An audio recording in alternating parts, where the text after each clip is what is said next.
మహిమ కలుగును గాక. దేవుని వాక్యాన్ని మనం ధ్యానించేద్దాం.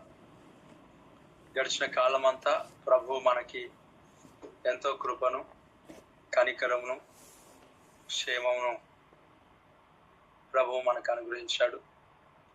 దాన్ని బట్టి సమస్త మహిమ ఘనత ప్రభావములు దేవాది దేవునికే చెల్లును గాక. ఆమెన్. ప్రియులారా, దేవుని సన్నిధిలో ఈ ఉదయకాల సమయంలో ప్రభువు మనకిచ్చిన మాటను మనం ఒకసారి ధ్యానం చేద్దాం. Praise the Lord. Thank you Jesus. కీర్తనల గ్రంథము థ్యాంక్ యూ జీసస్. కీర్తనల గ్రంథము 23వ అధ్యాయము. Thank you Father. Thank you Jesus Lord. 23వ అధ్యాయము, అక్కడ 4వ చరణం అనుకుంటా. పచ్చిక గల చోట్లలో ఆయన నన్ను, ఆ మాట చదవండి. 2వ వచనం. అమ్మా చదవండి. పచ్చిక గల చోట్లను ఆయన నన్ను పరుండ చేయుచున్నాడు, శాంతికరమైన జలముల యొద్ద నన్ను నడిపించుచున్నాడు. దేవునికి స్తోత్రం. అక్కడ దేవుని యొక్క వాక్యం లేఖనాల్లో వ్రాయబడిన మాట, దైవ సేవకుడు, ప్రవక్త, రాజు ఈ మాట పలుకుతున్నాడు.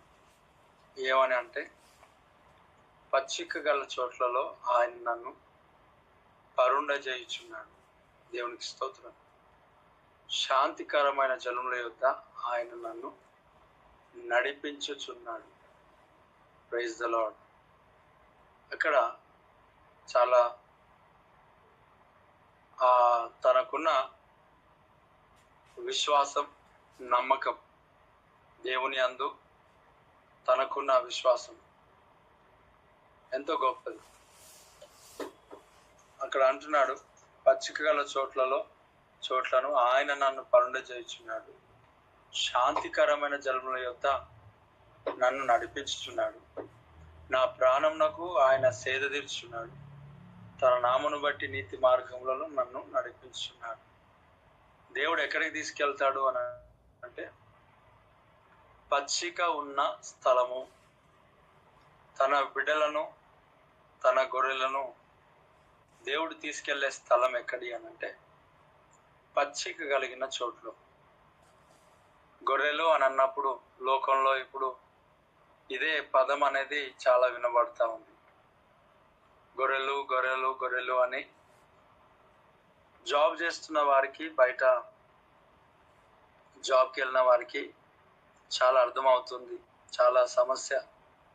బయట అన్ని జనులు అందరూ కూడా చాలామంది వీరికి గొర్రెలు అని మాట్లాడుకోవటం, గొర్రె బిడ్డలు వచ్చారని చెప్పుకోవడం అనేది చాలా రకాలుగా ప్రజలు అలా మాట్లాడుతూ ఉన్నారు.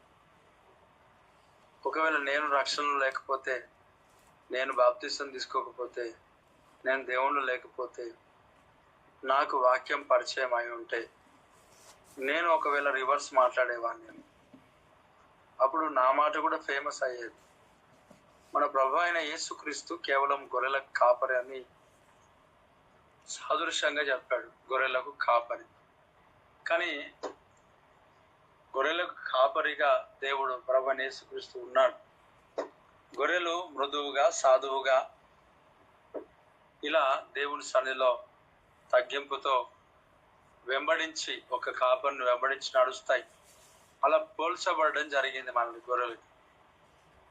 అయితే ఒక మాట, మనల్ని గొర్రెలు అంటున్నప్పుడు ఇతరులు వారి వారి విశ్వాసాలలో ఎలా ఉన్నారు అని అంటే, జంతువులను పోలిన వాళ్ళుగా ఉన్నారు. వారి విశ్వాసాలు, వారి నమ్మకాలు ఎలాగున్నాయంటే, జంతువులలో కుక్కలున్నాయి, పందులున్నాయి, పిల్లులున్నాయి, నక్కలున్నాయి. అలాగే చాలా భయంకరమైన రూపాలు ఉంటాయి. వాటన్నిటినీ కోతులు ఉన్నాయి, ఏనుగులు ఉన్నాయి, అనేక రకాలు. ఇప్పుడు మనం కూడా సేమ్ రిటర్న్ కౌంటర్గా ఆ జంతువులతో మనం పోల్చి చెప్పొచ్చా అనంటే, క్రీస్తుని నమ్మిన వారం కనుక మూర్ఖుల నోట్ల నోట్లు పెట్టొద్దని చెప్తాడు. కాబట్టి ప్రభువు సన్నిధిలో వారికంటే బెటర్ దేవుడు మనకు గొర్రెలను పోల్చాడు. అది చాలా శ్రేష్టమైనది. పవిత్రతకు గుర్తుగా, పాప క్షమాపణకుగా ఆ గొర్రెను వాడుతూ ఉంటారు కదా. నిజంలైనా క్రైస్తవులైనా ఎవరైనా సరే ఒకప్పుడు యేసుక్రీస్తు ప్రభు రాక మునుపు, ఈ లోకానికి రాక మునుపు పాప పశ్చాత్తాప క్రియలకు ఇంకా క్రీస్తును అంగీకరించిన వాళ్ళు అదే చేస్తారు కదా, గొర్రెలనే బలించుకుంటూ వెళ్తారు. కాబట్టి అనేక మంది జీవితాల్లో ఈ అన్యజనులు ఇలాగున పలకరించడం అనేది, పిలవటం అనేది జరుగుతూ ఉంది. ఏమాత్రం భయపడొద్దు, ధైర్యపడొద్దు. మనల్ని గొర్రెబిడ్డలు అని అన్నప్పుడు ఓకే, రైట్. ఎందుకంటే దేవుని సన్నిధిలో గొర్రెబిడ్డలు అనేది మంచిదే కదా. మనము వారికంటే శ్రేష్టమైన దాంట్లో మనం ఉన్నాం. అదే రిటర్న్ వాళ్ళకంటే తల ఎక్కడ పెట్టుకుంటారో అర్థం కాదు. కాబట్టి ఏదేమన్నా సరే మనము, దేవుడు గొర్రెలతో ప్రభు పోల్చాడు, సాధువుగా మనల్ని పోల్చాడు. అక్కడ భక్తుడు అంటున్నాడు, పచ్చిక గల చోట్లలో ఆయన నన్ను పరుండ చేయించున్నాడు అని. అంటే దేవుడు ఎక్కడికి తీసుకెళ్తాడు తన బిడ్డలను అని అంటే, ఎండిన స్థలానికి తీసుకెళ్ళాడు, పచ్చిక స్థలంలోనికి తీసుకువెళ్తాడు. అక్కడ పచ్చిక స్థలంలో మేత ఉంటది కనుక, మంచి ఆహారం ఉంటుంది కనుక, అంటే దేవుడు ఆహారం కలిగిన స్థలానికే నడిపిస్తాడు, ఆహారం లేని స్థలానికి నడిపించాడు. మన దేవుడు కడుపులు నింపేవాడై ఉన్నాడు, కడుపులు కొట్టేవాడు కాదు, కడుపు నింపే దేవుడు. పిల్లలారా, మీరు పట్టిన చేపలలో కొన్ని తీసుకొని రండి, నా యుద్ధకు తీసుకొని రండి అని వారు సముద్రం నుండి పైనికి దూకి వస్తుంటుండగానే, వారు చేపలు తెస్తుంటుండగా ఆ చేపలు ప్రభు అయిన యేసుక్రీస్తు చేతులు ఇంకా పడక మునిపే, వారు రాక మునిపే ప్రభు వారి కొరకు చేపలను సిద్ధపరిచిన దేవునికి స్తోత్రం. రాత్రికాల సమయంలో చేపలు పట్టబోదును అని అదిగో ఆ పేతురు అన్నాడు. ఆ శిష్యులతో అందరితో పేతురు అన్నాడు, నేను చేపలు పట్టబోతున్నాను. యేసు ప్రభు ఆహారోహణం అయిన తర్వాత, ఆహారోహణం కాకముందు వారిని ప్రభు శిలువలో బలియాగమైన తర్వాత, మూడో దినమున తిరిగి లేచిన తర్వాత వారికి ప్రభు అయిన యేసుక్రీస్తు అక్కడ లేపబడిన తర్వాత పేతురు అంటున్నాడు, నేను చేపలు పట్టపోతాను, ఆహారణమైన అనుకుంటా, చేపలు పట్టబోతాను. ఇక్కడ ఆ పేతురు ఆ మాట చెప్పిన తర్వాత అందరు కలిసి కట్టగట్టుకొని పేతురుతో పాటు వెళ్ళిపోయారు. పిల్లరా, ఆ ప్రభువైన యేసుక్రీస్తు ఆహారణమైన తర్వాత అక్కడ వారు ఏం చేస్తున్నారు, చేపలు పట్టడానికి వెళ్ళినప్పుడు ప్రభు వారికి ప్రత్యక్షమై, పిల్లలారా మీరు పట్టిన చేపలలో కొన్ని తీసుకొని రండి అని ప్రభువు చెప్పి, వారు తీసుకురాక మునిపే దేవాది దేవుడు యేసు ప్రభు వారి కొరకు సిద్ధపరిచాడు. చేపలను దేవుడు సిద్ధపరిచాడు. పిల్లలారా, మన కొరకు ఆహారాన్ని సిద్ధపరిచే దేవుడై ఉన్నాడు. ఆకలితో ఆయన ఉంచాడు. నువ్వు ఏ స్థితిలో ఉన్నా, సింహపు పిల్లలైనా కొదువ కలిగి ఆకలి గోనినా, సింహపు పిల్లలైనా కొదువ కలిగి ఆకలి గోనినా, నాని పిల్లలు ఆకలితో అలమటినంతురా, నీ ఉన్నంత వరకు నీ పిల్లలు ఆకలితో అలమటింతురా, నీ ఉన్నంత వరకు ఆశ్చర్యకరుడా, నా ఆలోచన కర్తవు, ఆశ్చర్యకరుడా, నా ఆలోచన కర్తవు, విత్తని పక్షులను నీ చేర్చుచున్నాడు. విత్తని పక్షులను నిత్యము చేర్చుచున్నావు. నీ పిల్లలు వాటి కంటే శ్రేష్ఠులే కదా. నీ ఉన్నంత వరకు నీ పిల్లలు వాటి కంటే శ్రేష్ఠులే కదా. నీ ఉన్నంత వరకు ఆశ్చర్యకరుడా, నా ఆలోచనకర్తవు, ఆశ్చర్యకరుడా, నా ఆలోచనకర్తవు. నీ చూడగు తండ్రివి,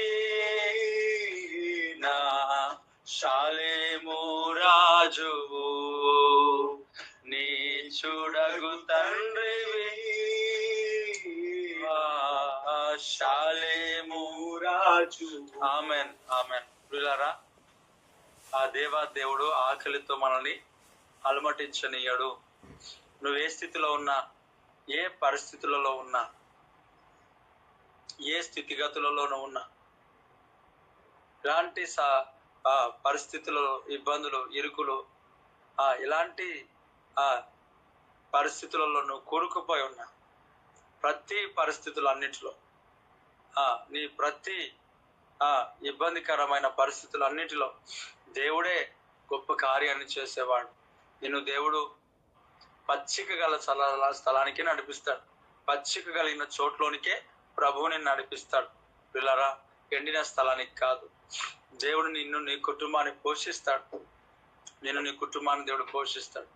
భయపడకు, కృంగిపోకు, బాధపడకు. సింహ పిల్లలు ఆకలితో లేవు. Praise the Lord. పక్షులను చూడు, విత్తవుకోయి అయినా దేవుడు పోషించట్లేదా? నేను ఎందుకు దేవుడు పోషించాడు? ఆ వెండితో కాదు, బంగారంతో కాదు, అమూల్యమైన యేసుక్రీస్తు రక్తంలో నువ్వు కొనబడిన వ్యక్తివి. కొనబడిన వ్యక్తిని దేవుడు ఇంట్లో పెట్టుకున్నవాడుగా ఉన్నాడు కదా. నిన్నెందుకు ఆకలితో అలమటింపజేస్తాడు? భయపడకు. ప్రభువు నీ కడుపును నింపేవాడు. పచ్చిక కలిగిన చోట్లలో నిన్ను అరుణ చేస్తాడు. పచ్చిక కలిగిన స్థలములు. ప్రియ దేవుని బిడ్డలారా, ఆహారం ఉండే స్థలానికి దేవుడు నడిపిస్తాడు. తర్వాత వాక్యం ఉండే స్థలానికి దేవుడు నడిపిస్తాడు. వాక్యం, వాక్యం, వాక్యం. ఈ రోజుల్లో వాక్యం లేదు. అంతా దర్శనములు అవి ఇవి ఎక్కువగా చాలా మంది వీటిపైన ఆధారపడి ఉంటున్నారు. ఎన్నో చాలా ప్రమాదకరమైన స్థితిలో చాలా మంది వెళ్తా ఉంటున్నారు. వీళ్ళారా, కొంతమంది దైవజనులు హైదరాబాద్లో ఆయా ప్రాంతాల్లో ఉన్నారు. దైవజనులు వారు చేస్తున్న పని కేవలం దర్శనములు చెప్పటం. కొంతమంది ప్రార్థన రిక్వెస్ట్ కొరకు అక్కడికి వెళ్తున్నప్పుడు వారు దూతలను పంపిస్తామని, అది పంపిస్తామని డబ్బులు తీసుకొని, అపాయింట్మెంట్ తీసుకొని చాలా రకాలుగా ఇబ్బందికరంగా నిలబడతా ఉన్నారు. జాగ్రత్త. వాక్యం చదువు. వాక్యం కంటే శ్రేష్టమైనది ఏమి లేదు. దేవుని సన్నిధిలో వాక్యమే మనకు ఆధారమై ఉన్నది. వాక్యమే మనకు బలపరిచేదై ఉన్నది. ప్రవచనం నీకు చెప్పబడినది ఒకసారి రాసి పెట్టుకుంటే సరిపోయి మాటి మాటికి ఎవరో మనకున్న పరిస్థితులన్నీ చెప్పడం కాదు. అనేక ప్రజలు లోకంలో ఉన్న వారు కూడా ఏది సంభవించినో అవి చెప్తారేమో, కానీ నోటి మాట ద్వారా క్రియేట్ చేయలేరు. ఆశీర్వాదాన్ని క్రియేట్ చేసి దేవుని వాక్యం కావాలి. శూన్యంలో భూమిని దేవుడు వేలాడదీశాడు కదా. మాటలో శక్తి ఉంది కాబట్టి అలాంటి దైవజనులు కావాలి. దరిద్రతలో ఉన్న మన జీవితాల్లో దేవుని వాక్యాన్ని ప్రకటిస్తుంటున్నప్పుడు చిగురించబడాల. జాగ్రత్త పిల్లరా. వాక్యమున్న స్థలానికి నువ్వు రా. వాక్యమున్న స్థలంలో నువ్వు నాటబడు. వాక్యమున్న స్థలంలోనే నిలబడు. దేవుడు నిన్ను ఆశీర్వదిస్తాడు. దేవుడి యొక్క సంఘానికి అనేక ప్రాంతాల నుంచి ప్రజలను నడిపిస్తా ఉన్నాడు. అనేక ప్రాంతాలు, అనేక స్థలాల నుంచి ప్రజలు నడిపిస్తున్నాడు. దేని కొరకు నడిపిస్తున్నాడు అని అంటే వాక్యం కొరకు. Praise the Lord. మనము మీటింగ్ పెట్టిన ప్రతిసారి అనేక ప్రజలను దేవుడు నడిపిస్తా ఉన్నాడు. ఎందుకొరకు అని అంటే వాక్యం, దేవుని సన్నిధి, దేవుని ప్రసన్నత, దాంట్లో స్వస్థ కొరకు కూడా వచ్చే వాళ్ళు ఉన్నారు, లేరని మనం చెప్పలేం. కానీ దేవుని యొక్క ప్రసన్నత, వాక్యం, పచ్చిక, దేవుని యొక్క సన్నిధిని అనుభవించుటకు ప్రజలు వస్తుంటున్నారు. ఆ పచ్చిక కలిగిన స్థలం కదా ఈరోజు ప్రియులారా. దేవుడు ఈ యొక్క పరిచర్యలో పచ్చికను ఉంచాడు. ఎండిన భూమి కాదు ఇది, పచ్చిక భూమి, సారవంతమైన భూమి. దేవుడికి స్తోత్రం. కాబట్టి దేవుడు నిన్ను ఈ యొక్క సంఘానికి, ఈ పరిచర్యకు నిన్ను ప్రజలు కాదు నడిపించింది, మనుషులు కాదు నిన్ను నడిపించింది, దేవుడే నడిపించాడంట. ఎలా? పచ్చిక గల చోట్లలో ఆయన నన్ను పరుండజేయుచున్నాడు. ఎస్, ఈ ప్రాంతంలో, ఈ పరిచర్యలో, లేక నువ్వు ఎక్కడున్నా ఈ యొక్క పరిచర్యలో నువ్వు వస్తూ, లేక వాక్యాన్ని వింటూ, లేక ఇట్లా సంబంధాన్ని కలిగి ఉంటూ ఈ యొక్క నీ ప్రయాణాన్ని సాగిస్తుంటున్న నీ జీవితంలో దేవుడే ఈ కనెక్షన్ నీకు ఏర్పాటు చేశాడని ప్రభువు చెప్తా ఉన్నాడు. దేవుడే పచ్చిక కలిగిన స్థలానికి నిన్ను తీసుకొని వచ్చి పరుణ చేస్తున్నాడు. ఇది పచ్చిక కలిగిన స్థలం, సారవంతమైన స్థలం, సారవంతమైన భూమి. ఈ సంఘానికి, ఈ పరిచర్యకు, ఈ దైవజనునికి నువ్వు ఊరికైనా కనెక్ట్ అయి నువ్వు లేవు. అది నీ చేతుల ద్వారా నువ్వు చేసుకున్నది కాదు. అందుకొరకే అది త్వరగా తెగిపోవట్లేదు, అది ఆగిపోవట్లేదు. నేను చాలా సందర్భాల్లో ఎవరిని పట్టించుకోలేని స్థితిలో నా పనిలో నేను వెళ్తుంటున్నప్పుడు కూడా చాలా మంది ఇంకనూ వెంబడిస్తున్నారు తప్ప, ఇంకనూ దేవుని పనిలో ముందుకు సాగుతున్నారు తప్ప, మాకు అవసరం లేదు, అసలు పట్టించుకోడు ఈ వ్యక్తి అనే ఒక ఆలోచన మాత్రం ప్రజలకు చాలా మందికి రాలేకపోతుంది.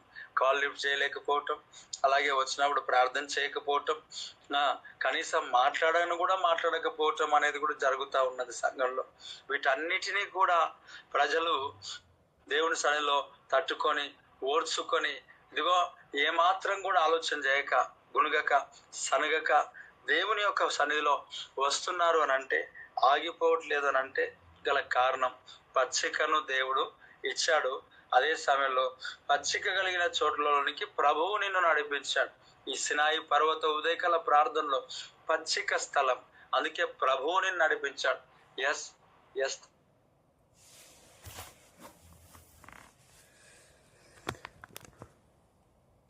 Thank you lord.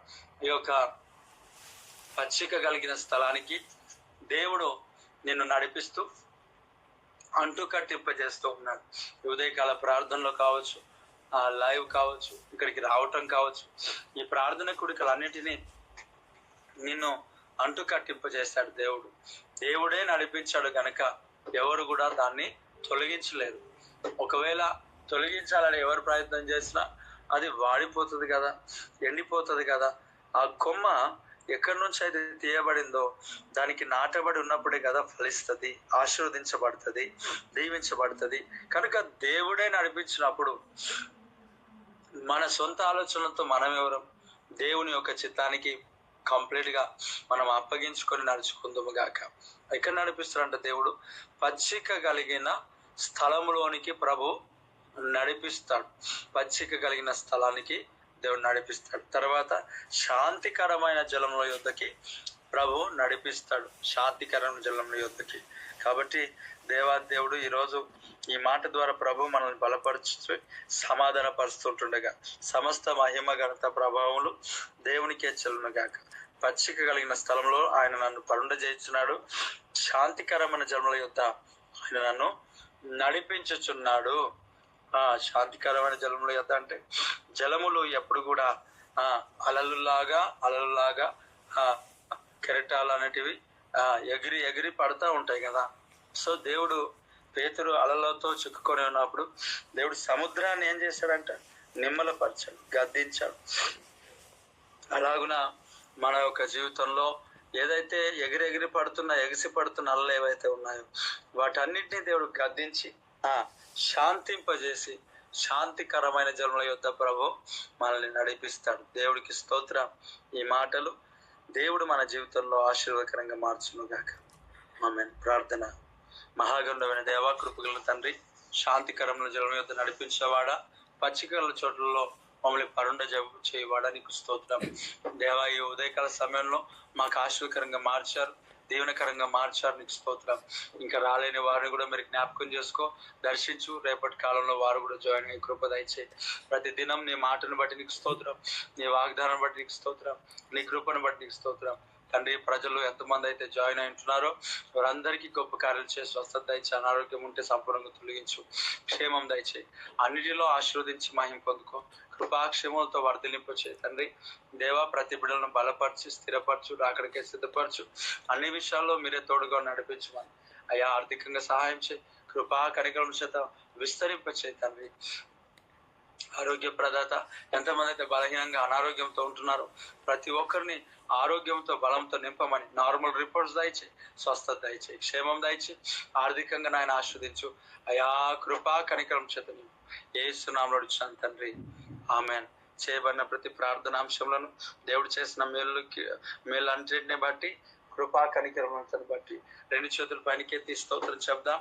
స్తోత్రం స్తోత్రం స్తోత్రం స్తోత్రం స్తోత్రం స్తోత్రం స్తోత్రం స్తోత్రం స్తోత్రం స్తోత్రం స్తోత్రం స్తోత్రం స్తోత్రం స్తోత్రం స్తోత్రం.